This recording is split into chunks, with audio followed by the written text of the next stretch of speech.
expired houses that went up for sale and were taken off the market because they didn't sell in time, just reach out to anybody that you can to let them know that you are a licensed realtor. Like, do farmers markets, tables, go to any events that you can to put your face out there, your name out there, so that people get comfortable with who you are and they realize, like, okay, this person is really giving it their all and they want to be successful at it, because that's what people want. They want you to work your ass off to sell their house. You know, are the type of person that doesn't go out of your way to reach out to people, somebody else is going to. Hey, I'm Kristen Reyes. This is my husband, Kendall Reyes, and we are the Reyes Home Team, realtors serving Southern New Hampshire and Northern Massachusetts. We are here today because it is our 5-year anniversary. So we're going into our 6th year in real estate. And we just kind of wanted to reflect over the past 5 years and talk about like what we would have done differently, what things we maybe we regret or we would have liked to have done better, and just kind of the whole experience. So I feel like real estate's a really popular career to get into, right? It's like sexy. Like, you see the people that are really good at it and you're like, damn, you can make so much money in this. But it is so hard. It's so hard. You have no idea going into it the amount of hurdles that you're going to go over, the feelings that you get when people are just rude to you, when people don't understand all of the work that you're doing. And so we're just kind of here to chat about all that. So, Kendall, if you could go back to yourself 5 years ago, right when you got licensed, like just got the New Hampshire license, it got printed out and said you passed, what would you tell yourself to do differently? I would have said probably just be done with football and just start working full time. When we started, we had talked about it before. I was still training for the football. I got my license, and I was a hurt football player and assigned to the Jets like 6 months later. But I knew even getting my license, even if I played a couple more years, I only had a little bit left in the tank before we got to move on. So honestly, everything kind of had to play out the way it did for us to be where we're at. But knowing what I know now, yeah, sure. If I knew everything was going to play out, yeah, like let's go all in, dive right into it, and really, believe that it's going to grow into something big. Because a lot of times that first year, that's the make or break year for a lot of people. A lot of people will come, will do real estate for a year and they're done because it's tough. For the agents that are out there that just boom, they could be high volume year one, more power to you, but you're rare, you're a unicorn. Yeah, if you did that, please call us. We'll have you on the show. Yeah, give us some advice. We did decent. We reached out, family, friends, but still, to support a family of 5, we definitely weren't making that year one, maybe even year 2. But. Yeah, I feel like I was so scared to go all in, and I had this imposter syndrome. I felt like I wasn't good enough to be a high volume realtor because I didn't feel like I knew what I was doing enough, right? Yeah. And you and I just joined as a team. We didn't join with people above us that were showing us the paperwork and showing us what to do and stuff. So we just literally figured it out. We still call our broker like 5 times a week. She calls us the Reyes Home Team Hotline. But I would tell myself just don't be afraid. Everyone starts from somewhere. You have to really be all in if you want to turn this into a business and turn it into what your goals are to get this to. And that was definitely one of the harder things at the beginning, being like, oh man, how do you have a baby and be staying home but also be all in on real estate, Yeah. There was one transaction when we did Blossom Street in Wyndham. I was at the closing with Kenzie. Kenzie was our youngest. She's 3 now, but she was 2 weeks old, and she was in my pouch at the closing because I was just starting to be like, I think I want to do this full time. But I also have a newborn. What do I do? Yeah, for sure. It's, especially, having kids. I would say it's definitely been easier with both of us being full time now because, we do the same job, so we're almost interchangeable. And, Kristen wants like the whole day with the kids and no showings, so, I'll take it over. Or vice versa, if we have to go. Then, of course, we've made a lot of great relationships with our colleagues, and if we ever need coverage for anything. But yeah, year one, talking to especially like a lot of other agents in the industry. They're like, you guys did 10 homes in your first year. Like, that's amazing. We're like, we only did 10. Like, that's not that much. And they're like, we did 1, we did 3. I was like, but you're so high volume. Like, how is that? It's like, it just takes time. Yeah. It really takes time to, you're planting a lot of seeds, even though the tree isn't there yet. The roots are growing.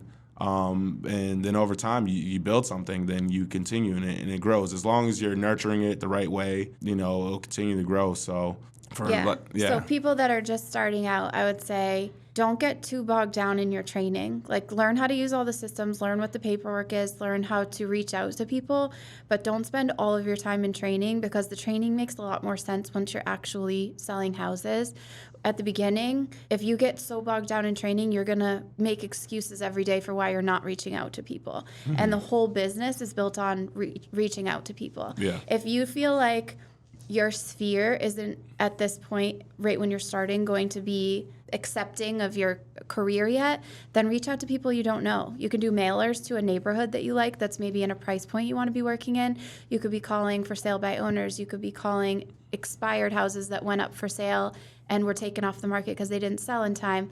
Just reach out to anybody that you can to let them know that you are a licensed realtor, like do farmers markets, tables, Mm-hmm. go to any events that you can to put your face out there, your name out there, so that people get comfortable with who you are and they realize, like, okay, this person is really giving it their all and they want to be successful at it, because that's what people want. They want you to work your ass off to sell their house. Yeah. And if you are the type of person that doesn't go out of your way to reach out to people, somebody else is going to. I was listening to something the other day that said the average person knows 12 realtors.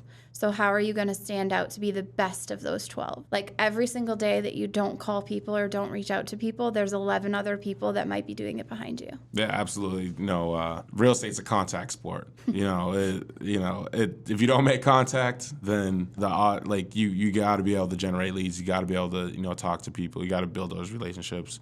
And these things take time. And the more you do it, you get better at it. Different ways you do it. Some people, as Kristen just mentioned, they'll call FSBOs and circle dial, cold call, or reach out. Some people put together great mailing campaigns, or even doing events, community events. So there's a bunch of different types of way to do it. But at the end of the day, the goal is to make contact with people and have genuine conversations with them and be able to advise them. And, the more you could do that and the more people could see you do that, the more, trusting, you come off and are really. So it's, yeah, I mean, you just got to go do it. I think also when you first get your license, you don't even really know what brokerage you're going to work for, right? So yeah. When you're interviewing with places, maybe ask them, like, what's your retention for people that are in their first year? Or what's the volume that the people were licensed 1 year ago did this year? Like, to just see what the atmosphere is that they foster for first-time, newly licensed agents. Because you're not the first person to get your real estate license. There's no reason to reinvent the wheel. You want to see who there are for mentors within the brokerage, mm-hmm. who there is in your sphere, maybe even that's a realtor that you can just learn from, see how they did it. Pick up tips and tricks to make it easier for you and to motivate you. There's millions of us, right? So find somebody that's already doing what you want to be doing, maybe in the price point in the market that you want to be in, and learn from them. Yeah, I mean, a lot of times for me and Chris, we're in a unique situation just because where we're at in life, and we started off doing our own thing. But I mean, people that are getting into it, I would always advise them to join a team, because that team, they're going to teach you how to prospect. They're going to teach you how to reach out. They're going to teach you all these things that sometimes people don't make those realizations, when they start off on their own until later. And you can learn all this in year one. I even know, agents that had great success in year one, joining a team, because you learn everything you need to learn, about being a real estate agent in the day-to-day. Sometimes, I know, especially for us at the beginning, we're like, okay, what are we supposed to do today? It was like, hurry up and wait. You go crazy studying for this test, and then go crazy studying all the systems, and then you're just sitting there like, okay, now what? I'm so excited. What do I do? Yeah, I called 4 people today. Let's see if any of them work out. Yeah, right. But yeah, joining a team or going to a place that does a really, really good job of developing agents and with training, and like I said, really it's the mentors, because those are agents out in the field doing it every day, and they could really pour into you, your daily habits and, setting that schedule. So I would say, one of the biggest things, looking back on the 5 years is, it's having that routine, that schedule, and setting out your day, because, real estate, like you get a phone call or something, and Derails you. you're now in a wild goose chase the whole day, and Chris said, it'll derail you, and you'll lose your focus, and you're like, man, I worked all day, but I feel like I didn't get anything done. But setting your schedule on when you're going to prospect, when you're going to reach out, when you're going to follow up, when you're going to deal with the clients that you already have, having that laid out, really kills any dead time that you think, oh, I don't have anything going on. But if you have your day laid out, there's always something to do.